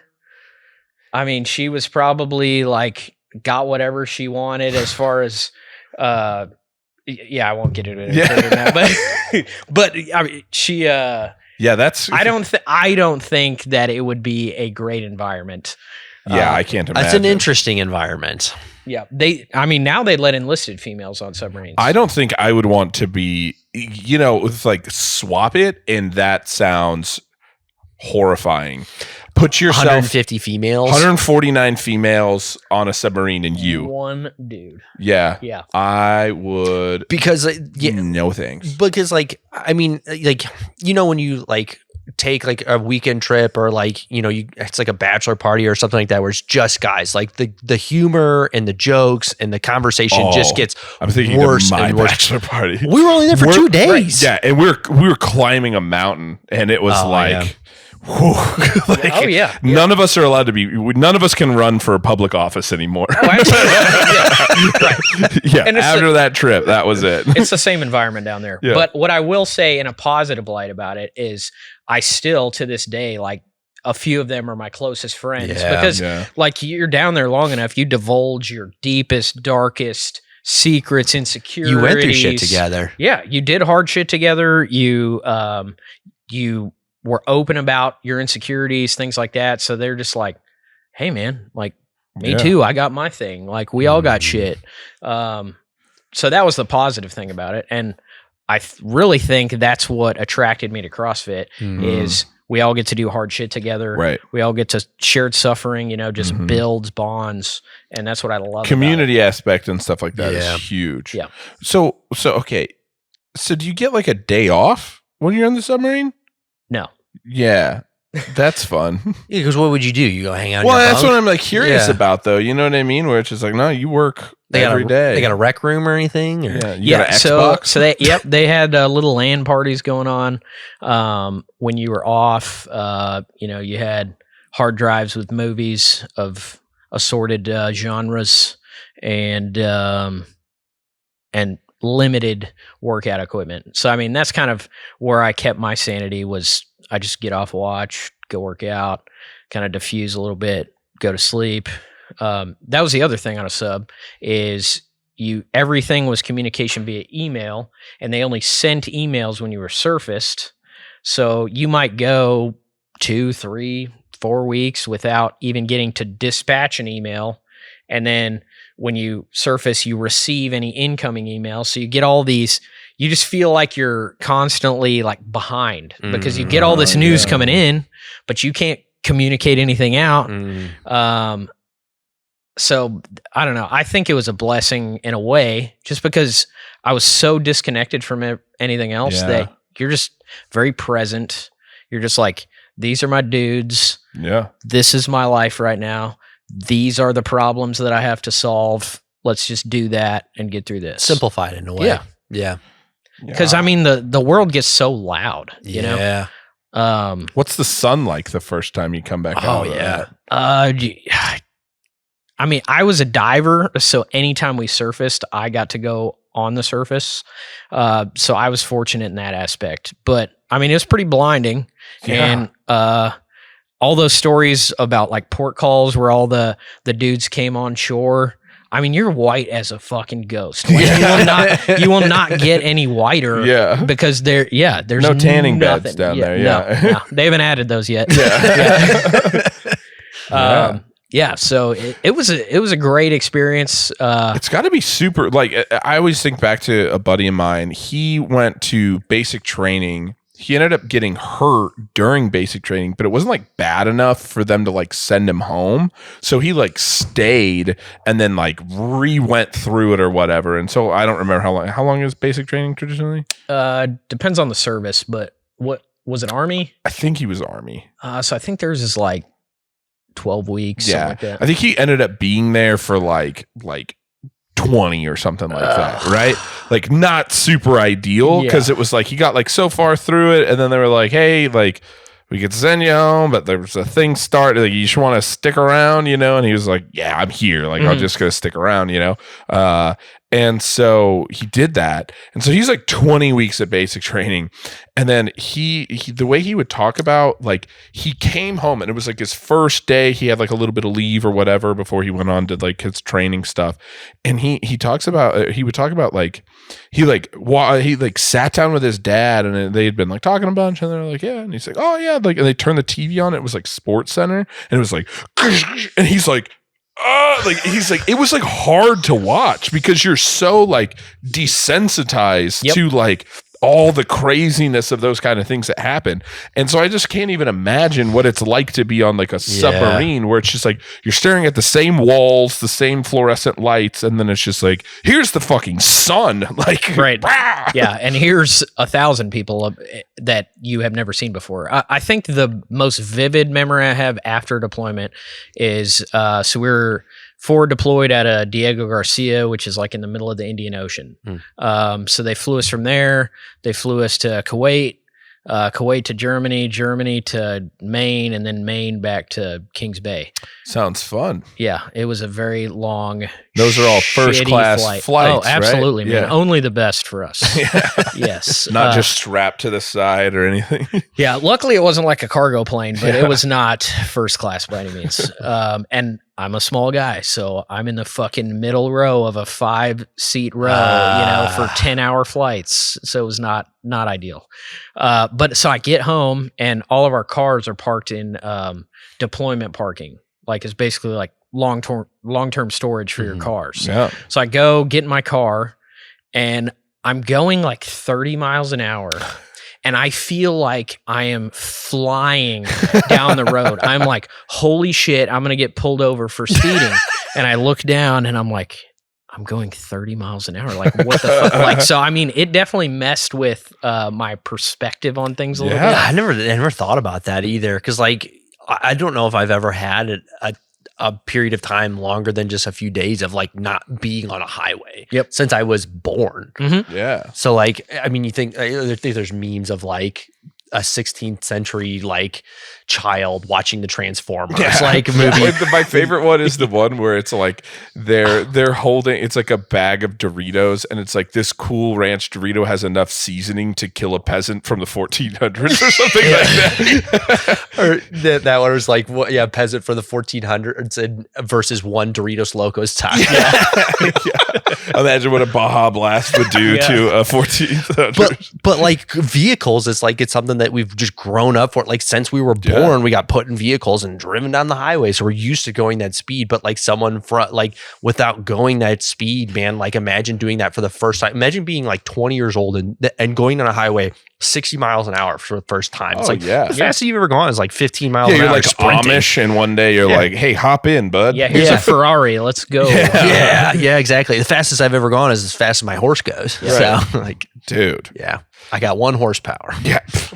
But yeah, I mean, ultimately it just taught me a lot about the power of teams. Because I mean, the things that we were able to accomplish on deployment were just pretty phenomenal. And the power of good leadership, because I had both. I had some really good leaders. I had some really terrible leaders that I wanted like to never emulate anything or any word that they ever said. And then just the power of eustress, like good stress that helps you develop into who you want to be. You said eustress? Yeah. So there's distress, which is bad stress. Eustress is good stress. I think I've heard that before, but it's been so long that I don't think I didn't know that when you first said that. So yeah, it's basically stress that you deliberately put on yourself to create a response. Interesting. I think I do that a lot. Oh, same. Same.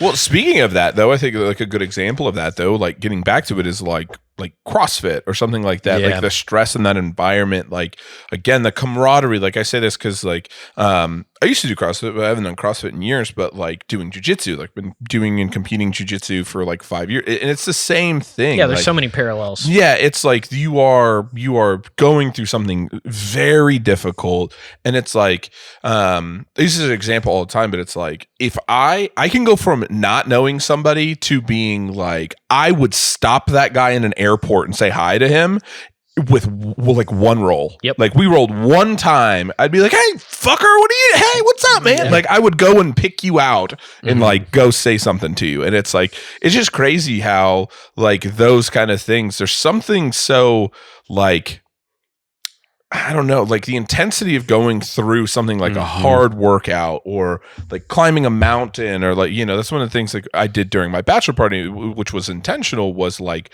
it's a lot of my friends who know each other, but some different friends from different walks of life and stuff that I do. And I'm like, we're going to Salt Lake City and we're going to climb a fucking mountain together. Classic bachelor trip. Yeah. Classic. That's it. We drank like 7 beers collectively. Yeah. And, but it's like one of those things where it's like, dude, you climb a fucking mountain together. And so like we climbed Mount Olympus in Salt Lake City, which is you end up doing like 4,500 feet of elevation gain. And it is over 4 miles. It is a trudge. Yeah, that sounds terrible. Yeah, it is you are taking the stairs for like a set like natural stairs for a very long time. But for hours and hours. Yeah, just hours and hours. And you get up to one thing and you're like, oh, it looks like we haven't gone anywhere. Yeah, you're like, I just climbed a bunch of stairs and like, so yeah, you're looking up and you're like, the stairs just get steeper and I can't see the end. And then you face climb and scramble up the last little bit. Yeah. That part was fun. The last quarter mile, you do 750 feet of elevation gain over a quarter mile. It is full on face climbing for a decent amount of it. Super fun. But you get off that mountain and you're like, and I, you know, obviously I'm friends with all of them. But I think Kevin has said before, but can attest to, I'm sure, of like, if you saw anybody from that trip that you had maybe just met or got to know on that trip for the first time, like somewhere. I got a lot closer with a handful of people, but the one person I didn't know on that trip going into it was Zach. I met him at the airport. Yeah. And I saw him just a few weeks later and was like, we only spent 2 days together, but part of that 2 days was climbing a fucking mountain. Right. I saw him a few weeks later at a coffee shop. We just ran into each other and he like, I was walking by and he stood up and we just instinctively gave each other a hug. Oh, what'd you say? We kissed. Yeah, Absolutely. But no, there is something to that of like, and that's why I think, because you know, I think you get a lot of the same external perspectives of things like CrossFit. Same with like jiu-jitsu.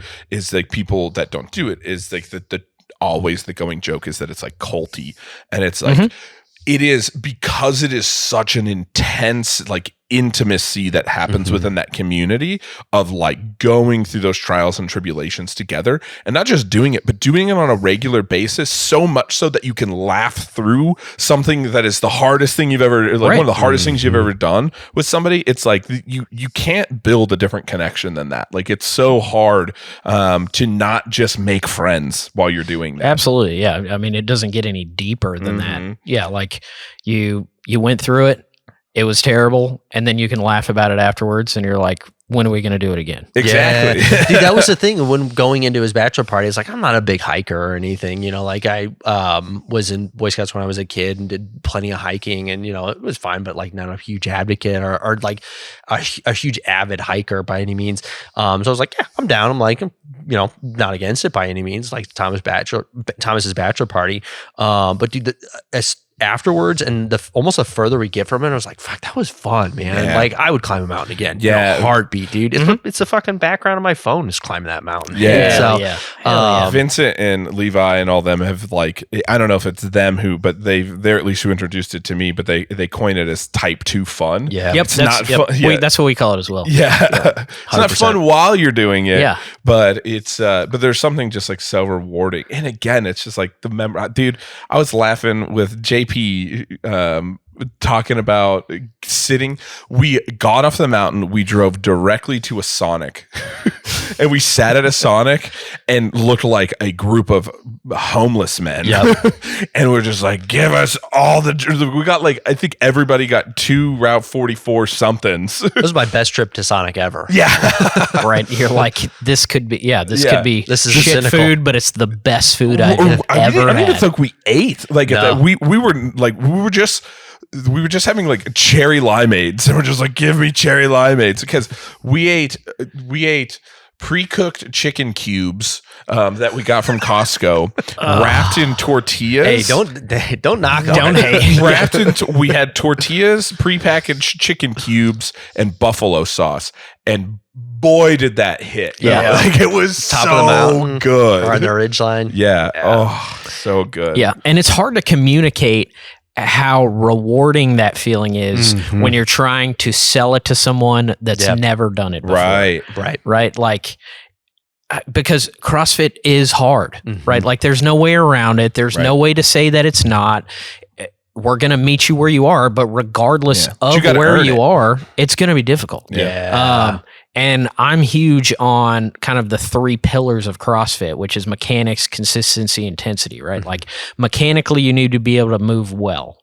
And then you need to consistently be able to move well. And then we introduce intensity. The third one for a reason. Yeah. And I feel like it gets introduced backwards and it gets marketed backwards. And so people see it and they're like, okay, I'm going to go into Cody's gym. He's going to bring me within an inch of my life. And then he's going to ask me to come back. Yeah. And I would come back if I could get out of bed or the toilet or whatever it might be, right? And so it's hard from that perspective to be like, hey, we're going to meet you where you are. We're going to slowly introduce intensity to you so that you have some capacity. Because to right be now, consistent. Yeah, because right now you have 0. Okay. Yeah, I could put you through a workout and I could kill you. And I'll be honest, when I first started coaching CrossFit, that was like my goal was to crush your soul. I was like, I want you to cuss me when you leave and be like, that was the hardest thing that I ever did. Right. But those were also the same people that I never saw again. Yeah. So yeah, I've had to change my approach and get with it and be like, hey, okay, we're going to start here and we're going to make sure you meet full range of motion. And then we're going to have you do 10 reps. Okay. You can do 20 reps. Now let's add a little bit of weight. Okay, now let's put the time pressure on you and see if you can still move well. Oh, you move like shit right now. Okay, let's slow it down. Let's back off. So it's constant like assessment and reassessment of that person and meeting them where they are and introducing the intensity for their relative capacity. Right. One of the things that like it reminds me of in jiu-jitsu, because like jiu-jitsu has the added element of like it is 1v1, like I am competing with you in this, which adds like a level of like, if you are better than somebody, like you have definitely a temptation to just be like, I'm gonna crush you. Like I'm just gonna like, I'm gonna put it on you right now. And so, but you have to realize, and again, back to Kevin was saying, there's like a pride swallowing aspect of this too, where it's like, okay, well, what is my goal? Like, is my goal to help like boost the gym and the gym? And there's people I'm gonna get hard rounds with, and there might be somebody who I'm going to let them know beforehand, like, hey, I'm going to go. Like, we're going to go, right? Yep. It's going to be a real, I'm going to give good effort. But then there's other people who it's like, you know what? Like, if I am more experienced than you are, and back to what you said, and it's same exact idea, but it's like, if I can meet you where you're at, and like one of the things that we talk about a lot at my gym is like,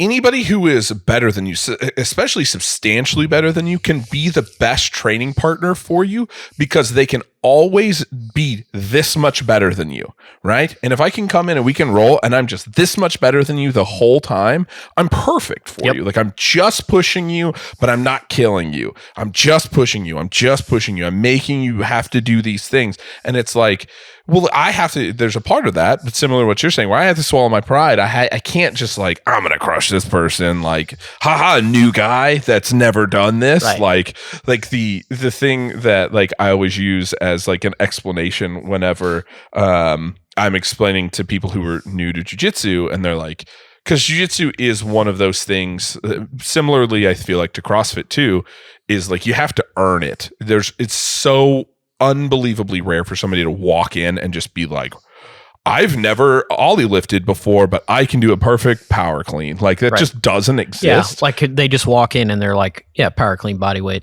Yeah, it's like there's too much of a technical aspect to it. And so like the joke that I always say whenever I'm like talking to somebody is like, okay, like I am a AAA starting pitcher. I am not Randy Johnson. I am not Max Scherzer, right? I am a AAA starting pitcher. I'm probably like a AAA starter is probably for most people, like one of the best they will ever come across, right? And I'm not saying I'm that, but just for the example. And I'm like, you just started your first day of middle school baseball.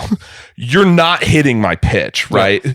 But at that same analogy, if you reverse it, is like, am I really like...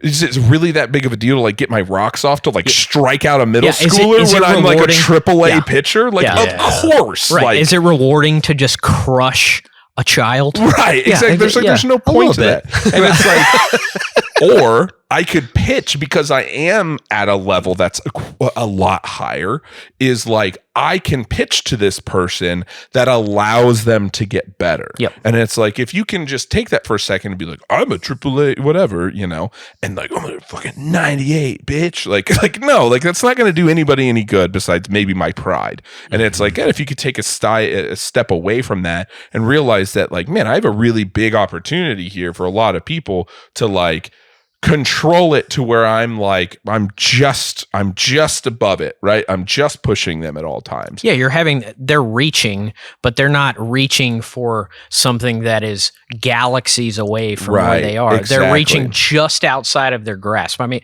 we do the same thing in CrossFit. You're pushing them just beyond their threshold. You're pushing them just where things start to break down. You're pushing them where the wheels just start to fall off. And then boom. Okay, they get up, they didn't die, they feel good. They're like, I just did something that I thought I could never do. And then they come back. Right, exactly. I mean, and jiu-jitsu, I've done jiu-jitsu before as well. And I mean, I think there's a stigma with jiu-jitsu too. And in some gyms, it's probably warranted where I'm just going to go in there. I'm going to get fucking smashed all day. Yeah. I'm going to break all my joints because all of these dudes are just going to be like, ooh, fresh blood. I got this guy. I'm going to fucking break him in half. And so, I mean, I went to, I think 3 different gyms and at least one of them was very much like that. Yeah. And it kind of spoils the well for all of the other ones. And CrossFit's the same way. I mean, there's a lot of good gyms, but there's also a lot of bad gyms out there that give us a bad name, just like there's probably some really shitty service at certain supplement stores. I feel like that's what the type 2 fun, I feel like probably hinges on that, on just getting outside your comfort zone. Right. Yeah. That's the difference in finishing something and then 2 days later being like, yeah, fuck that, I'm never doing that again. Yeah. And being like, man, like I did something I didn't think I could do. Well, that was actually fun. There's also, because you can accomplish it. And I think there's also something that's like a little bit better about getting your ass kicked by an inanimate object versus like another human being, because then you're like, fuck that guy and fuck whatever he does. Yeah, you know what I mean? Exactly. It builds animosity. Right. Sure. But it's like when it's a mountain and it's like, we summited, we got to we beat it. We beat the mountain. And so it's like, kicked our butt. Yeah. Like we are fucking worn out. Like it was we're going to have bruises and scratches, and Chad fell off a little bit, but he's fine. A couple people fell, but they're fine. Not on anything walking crazy. Stiff-legged down the last little leg of it. Fucking cowboy Chad.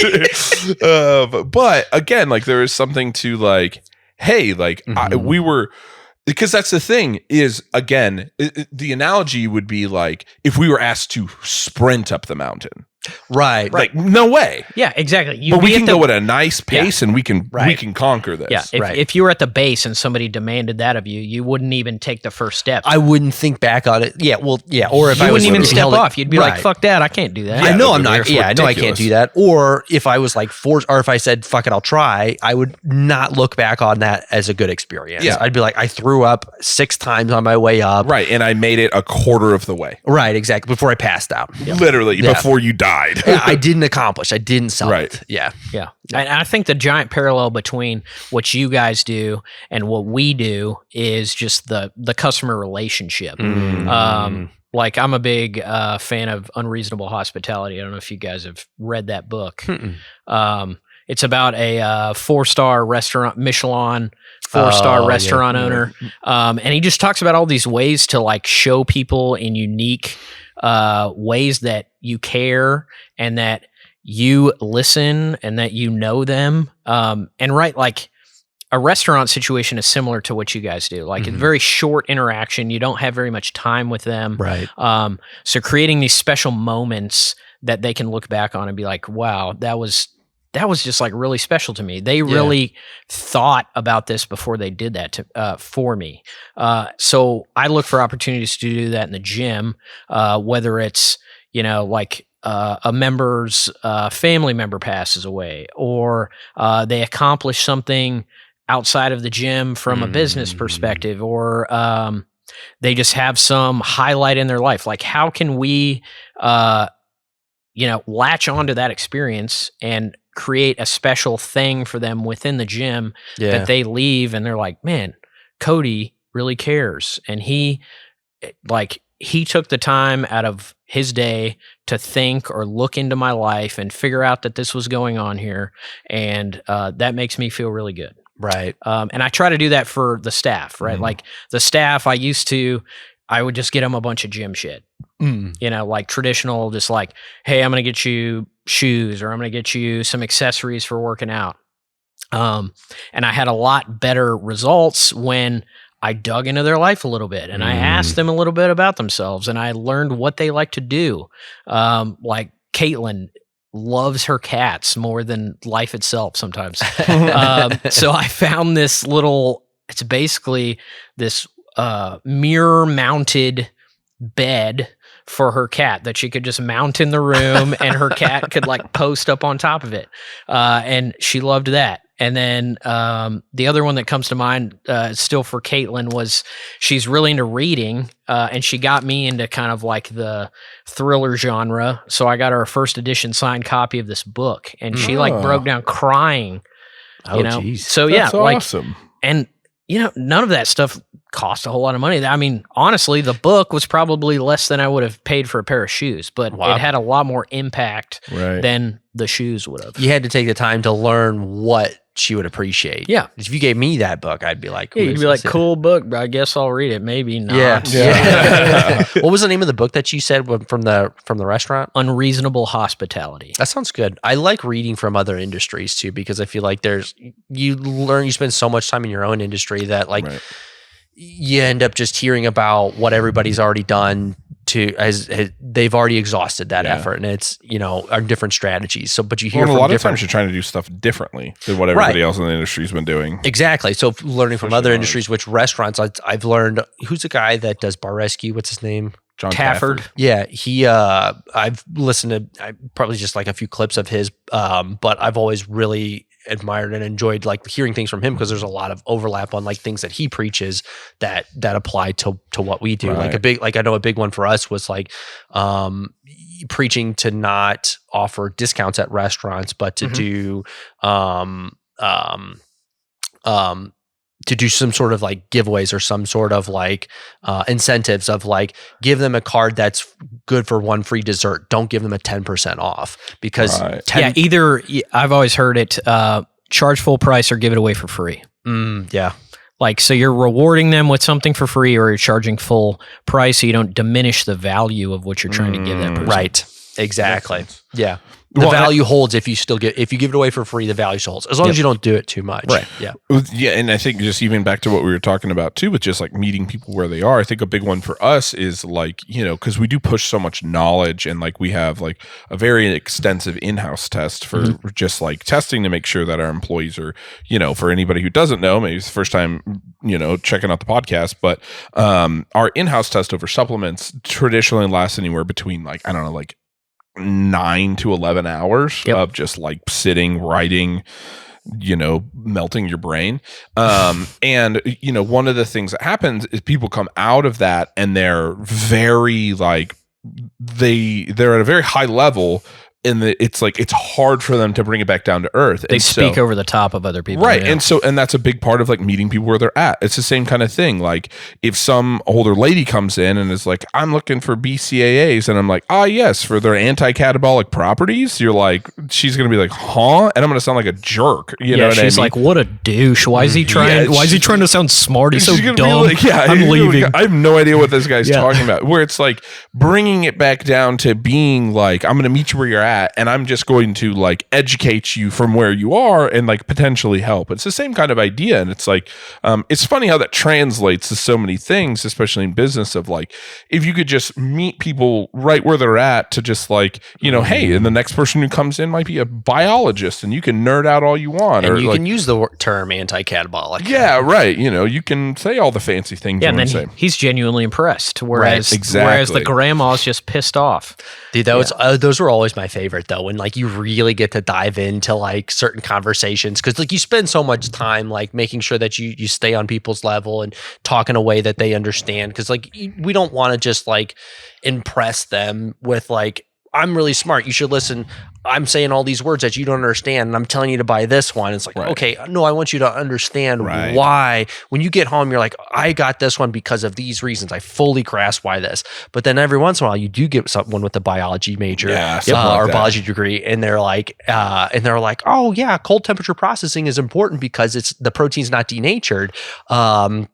And you're like, well, actually, the denaturing process isn't actually the problem. It's when it cools down, the aggregation forms covalent bonds. And they're like, what the fuck? Yeah, they're like, whoa, bro. My favorite one was I had a lady come into Norman one time who was like, I don't know if she was the head. I think she might have been the head. She at least worked in a chemistry lab. And I got to talk about protein processing. And I was like, I said, you know, like, there's three main types of protein processing. There's this, you know, and I went into like low temperature and like high temperature. And she was like, oh, what's like the third one? And I'm like, well, it's not as popular, but it's like, it's called ion exchange. And she goes, they use fucking ion exchange for protein? And I go, yeah, they do. And she goes, ugh, I would never drink that. Are you kidding Someone me? that understands ion exchange and then understands that that is a thing for protein powder is hilarious. Yeah, she's like separately is hilarious. Yeah, she's like, wait, so they use ion exchange to, and I'm like, yeah, to separate, to filter the protein, because then you're not pulling, and she's like, yeah, you wouldn't be pulling anything else except for destroyed fucking protein because you poured acid on it. And I'm like, yes, correct, you get it.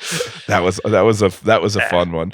One of the things that came to mind, and it kind of reminded me too about some of the things that we try to do just kind of as a company, but Taffer was, I had listened to something he was talking about, and one of the big things that he does at like some of his restaurants is like, if you come into the restaurant and the host or hostess like asks you like, is this your first time here? If you say no, they give you they bring silverware in a white napkin. If you say yes, they bring silverware in a red napkin. So it identifies it. So it identifies that this was your first time at the restaurant, and that then lets your server know, lets the owner or manager know that this is a table to touch. Come and talk to this table, interact with them. This is their first time here, and you can create an environment that, again, just that much better. And the customer, from a customer's perspective, you know, it's like they would be none the wiser necessarily. Sure. But it's like one of those where it's like, here's how we can signal to all of our employees that this is a brand new customer. Right. Let's go above and beyond for them. And the server that's trying to, you know, make a good tip, like knows how to treat, you know, like, hey, like I know this table that I'm getting, I'm just meeting. I already know if they've been in before or if this is their first time. So I can cater my service to them a little bit. And I get an immediate, like, obviously there's the long term of like, yeah, I want to help the restaurant, but there's even an immediate, like, I'll get a better tip if I cater this correctly. Yeah, you can systemize like the special moments, if you will. Right. Yeah, and I mean, that's what unreasonable hospitality is all Which about. I don't think diminishes them. You know No, what I mean? I don't at all. And I think that is the thing that some people view as like, oh, like, you know, it almost, but it's like, no, I think like, you Kinda know, schemey, but yeah, but but at the same time, it's like, they're still trying to make a good experience. You know what I mean? It's the same thing for us. It's like, it's why we enter people into a system, is finding out whether or not they've shopped with us before, which leads to us giving them a thank you card or whatever. And it's like, it's not realistic for us to have the exact same one person at every store for we've been 80 handing hours. out napkins. Yeah. We're not supposed to be doing that. But hold this for me. Yeah, Kevin's like, this is why we keep first time. Yeah, Kevin's like, this is why we keep ordering red napkins. Hell, we spent $4,000 on red napkins last year. Yeah, I've been confused on looking at the P&L for months. This can't be right. We got a red napkin line on the P&L. Oh, do you guys still use Profit First at all? We do, actually. Okay, yeah. Yeah. I mean, I remember that kind of interaction vividly after I read that book and I came and talked to you about it. It was you that recommended that book, wasn't it? Yep. Yeah. We still follow its system. I think we've catered it a little bit more to ourselves. I know one of the things that was like kind of unique to us and like what is possible with the system is that we have cost of goods sold, so we have to kind of factor that in, and a lot getting poured back, like a certain amount getting poured back into grow inventory to support more sales. So like that's definitely like an interesting element to Profit First. But how about you? Do you guys still follow Profit First? Yeah, I mean, we've modified it a little bit as well. But like during COVID, I mean, that was like a godsend, right? Like because I'd been setting money aside. Yep. And realistically, if I hadn't been using the system, that money wouldn't have been there. It would have gotten spent on something else. Right. So between that and then like negotiating with the landlord, like COVID for the 2.5 months or whatever that we were closed, like we were good. We rented out equipment. We did all the creative kind of implementations that all the other gyms were doing. But as far as like expenses, I was set just simply because of that. Yeah. No, that book, man, that saved us for sure. That's following that system. Yeah. If you're listening to this, I try not to make direct recommendations or give unsolicited advice a whole lot, but if you are a business owner and you have finances and you're not 100% sure how to follow, if you're working off a bank account and a credit card and paying off on a regular basis and not really sure if you should spend money or not spend money, read Profit First, because that will create a system for you to be able to follow, or at least a basis for a system for you to be able to follow, that will start to make your business finances make a whole lot more sense. Because like you said, man, like dude, you got, $10,000 sitting on the side and you're like, okay, cool. Like I guess got we got $10,000 to spend. Yeah. But if you don't know, for us, from our perspective, it's like, if we don't know that we've got, a $20,000 payment for products for Defined Nutrition coming out, or, we know our taxes are going to be X amount and, that's going to be $15,000. Taxes are usually more than that but hopefully not too much, but too much. But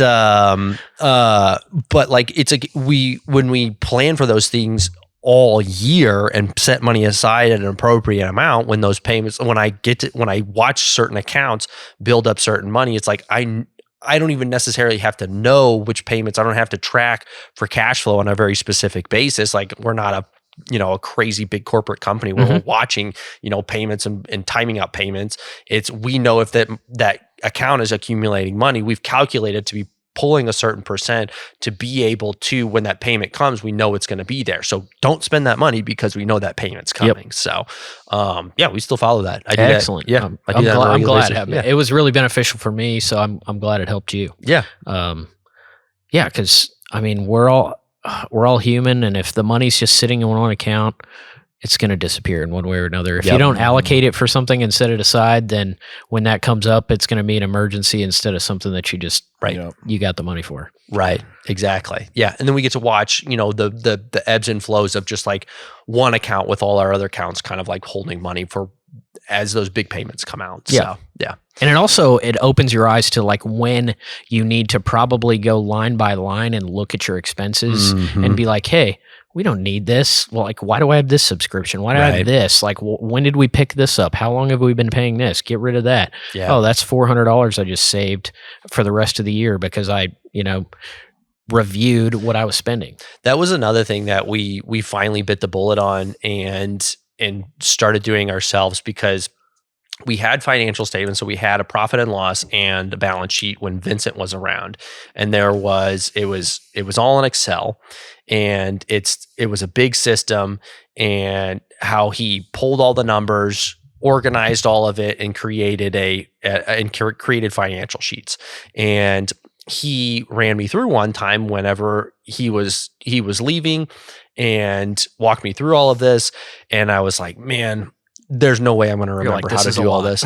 At the same time, we were hiring employees, so we were using QuickBooks for our payroll. And I was like, man, I think I'm just going to link our POS system in QuickBooks to be able to track and calculate our financial statements, because that would be really easy to do it on a regular basis, just automated. Turns out Revel and QuickBooks don't mesh super well, at least in our circumstances with as many different SKUs as we have. And we were just not able to make that work. I think some people might be able to, but not to get too much in the weeds. But essentially, we were kind of putting off creating financial statements, and that was another big thing that we finally did when we implemented Profit First as our budgeting. We also implemented Alyssa and I worked together, and she learned how to generate financial statements, our P&L and our balance sheet, and still does that to this day. So it's just on Excel. It's the most efficient way we've been able to find it. One really cool thing, it definitely takes a decent amount of time for her, but she's gotten quicker at it, and she's started to really enjoy it. And which was definitely a really cool part for me is I definitely, that was one of the things when my partners were leaving, was like, I am just not excited about finances. That just does not interest me at all. But learning about how a profit and loss and a balance sheet is generated, learning how cash flow works, learning how to structure and build a system to that is probably one of my favorite parts of how to like move things around. It's like a big game, man. Oh, for sure. But I think the thing that finally like made sense to me. So when I first started, my grandpa, who's a business owner, was a big role model and helped and was a mentor to me for definitely a big period of time, especially as partners were leaving.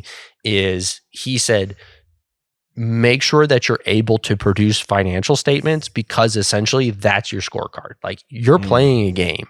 You're in business, you're playing a game.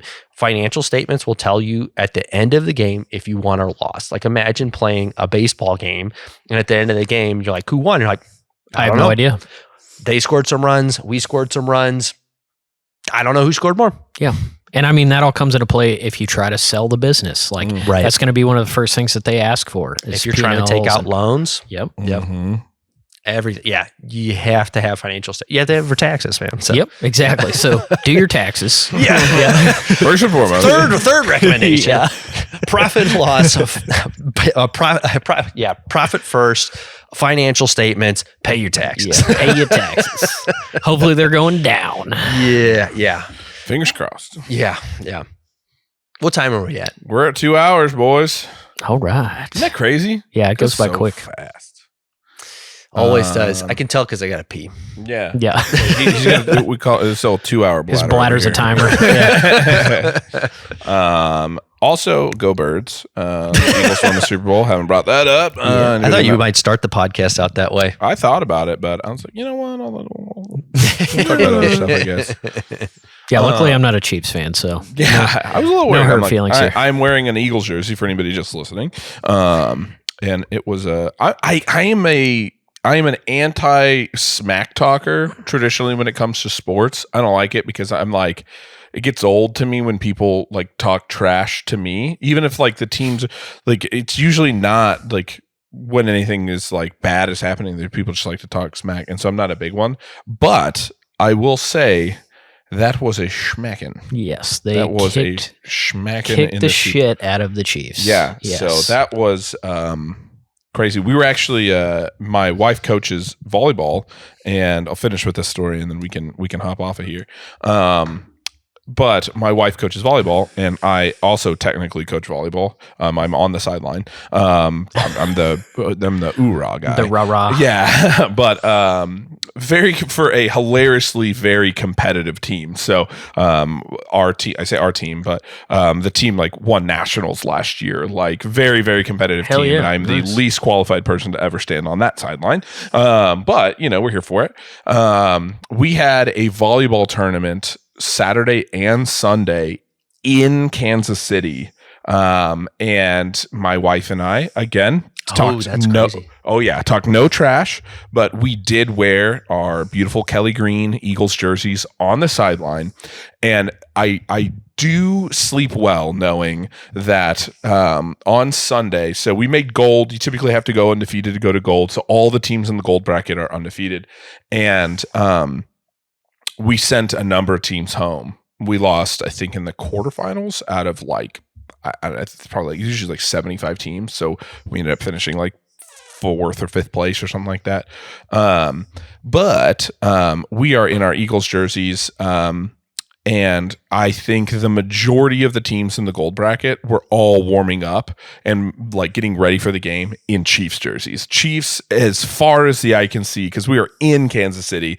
And I get it. A couple of people said a couple of things, but nothing bad. Everybody was a good sport. Yep. But I know that the first couple teams that we beat, we beat good. Anybody who doesn't know volleyball, you played 25, best two out of 3 kind of thing.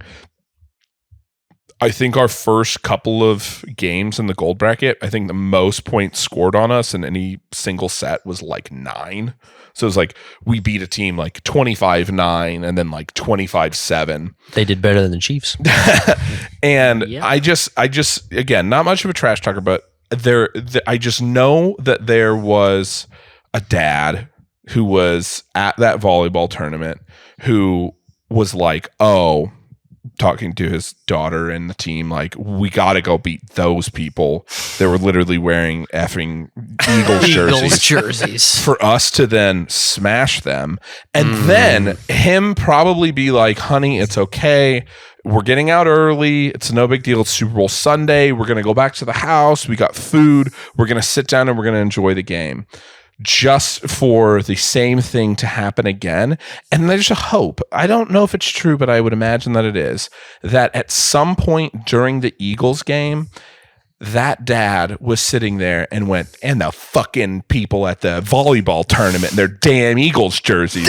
Like, I think that I had to have been on his mind at some point, watching the first half when the Chiefs had like 24 yards, that I came across his mind. Like, Laurel and I, my wife and I, in our beautiful Kelly Green Eagles jerseys, popped into his head, and he's like, fucking Eagles. Bad day to be a volleyball dad in Kansas City. I tell you what it was. Yeah. I tell you what. Yeah, especially being across the court from Thomas. And that is the going joke, is that everybody thinks I'm the scary one. My wife is the scary one for sure. Oh, I've listened to enough of these podcasts to know you're a gentle giant. Well, dude, just to kind of wrap things up, man, this has been awesome. This has been a super fun podcast, just talking to you about everything. Like, man, you could tell that you've got a lot of knowledge and a lot of life experiences when it comes to being in a business, running a business, just doing all these things. And it's really cool whenever we have guests who not only have like good experiences with stuff like that and run successful businesses, and but also always really appreciate the people who realize and dedicate a lot of time to the things that they need to work on to be better, right? Because I think that's so much of what running a business and just life in general is about, is like finding ways that, like, hey, this isn't the thing I'm best at, so I'm going to put myself, for the idea of success and growth, I'm going to put myself in an uncomfortable position.